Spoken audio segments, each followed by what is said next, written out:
You want me to drive? We'll take my ride. Dude. Rated PG-13. All right. Hi, Eddie. How are you doing?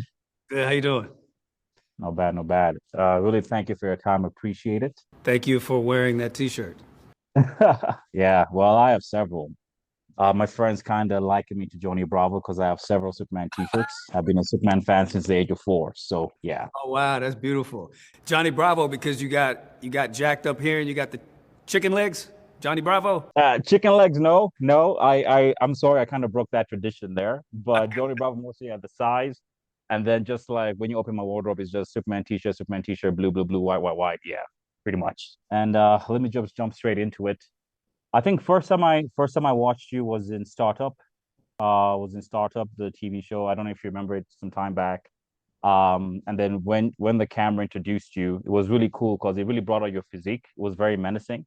I think you're a Haitian drug lord or something like that. So what I want to ask is, did your physique play any role in being cast as Mr. Terrific? No, my physique played zero role in me being cast as Mr. Terrific. In fact, James, he pulled me aside very early on in the process and said, this character is a well-known character to comic book readers, but is not a well-known character to audiences at large.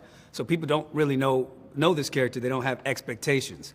So if you don't want to get into superhero shape for this part, you don't have to. I just made the choice to throw myself into it as much as possible because I wanted to have the most fulfilling experience for myself personally. Yeah, I saw that. You really got jacked up, man. That was very impressive. I think the time I saw you posting about your physique, I gotten injured. I play rugby as well, so that kind of motivated me to get back into the gym. So that was Respect to very you, man. impressive. I would never do rugby. Very- Respect to you. Speaking of which, now when you talk about how James talked to you about the character and obviously the history of the character, so did you audition for any other role before this role, or was this something specific to you? Oh, for this movie, this is the only role that I auditioned for. But I didn't know that I was auditioning for this role at the time that I was auditioning. They were dummy sides, and the character was called Captain Apex. So I did a little bit of research and learned that Lex has an alter ego called Apex Lex, who wears a mech suit. So I thought that was code for a different take on Lex Luthor. It turned out that it was just a fake name, and I was auditioning for Mr. Terrific. That's pretty cool. So, did you make any changes to the character? You know, once you got the role and you became familiar, you mentioned research. Did you make any changes to the character, kind of own it? I know there must have been freedom, as you've said, that the character isn't really well known out there, so there was room for flexibility. Did you take advantage of that in any way? I think so. You know, I like I said, I auditioned for it, and I had a very specific take on what my iteration of this character would be, and that got me the job. So that's what I was going to do when we filmed. And then when you get there and you got the lights and you got the set and you got the other actors and you got the stakes and you got Superman, David Cornsweet, who just is Superman. He embodies that character. You start to find more nuance, and the character became different than what I had originally prepared because you have to leave yourself open in the spirit of play. Yeah, fair enough.